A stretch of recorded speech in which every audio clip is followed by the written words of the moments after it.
தமிழ் உறவுகளுக்கு வணக்கம். ஒரு அப்பா என்ன பண்றாரு, தன்னோட பையனை ஒரு கிராமத்துக்கு கூட்டிட்டு போறாரு. அங்க கஷ்டப்படுற மக்களை காட்டணும் அப்படின்னு சொல்லிட்டு.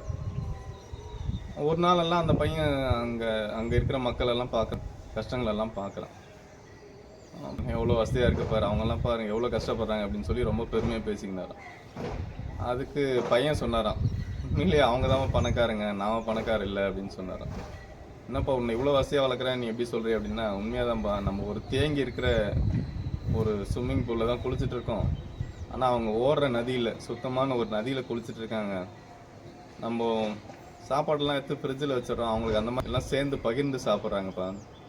அதே மாதிரி நம்ம வீட்டில் ஒரு நாயை தான் வச்சு வளர்க்குறோம், ஆனால் அவங்க வீட்டுக்கு வந்து பார்த்தீங்கன்னா 5-6 நாய்ங்க வந்து சாப்பிட்டு போதுங்க சளிக்கு. அங்கே இருக்கிற ஆடு மாடுகள்லாம் அவங்க வீட்டு ஒரு உறுப்பினராகவே வந்து பார்த்துக்கிறாங்க.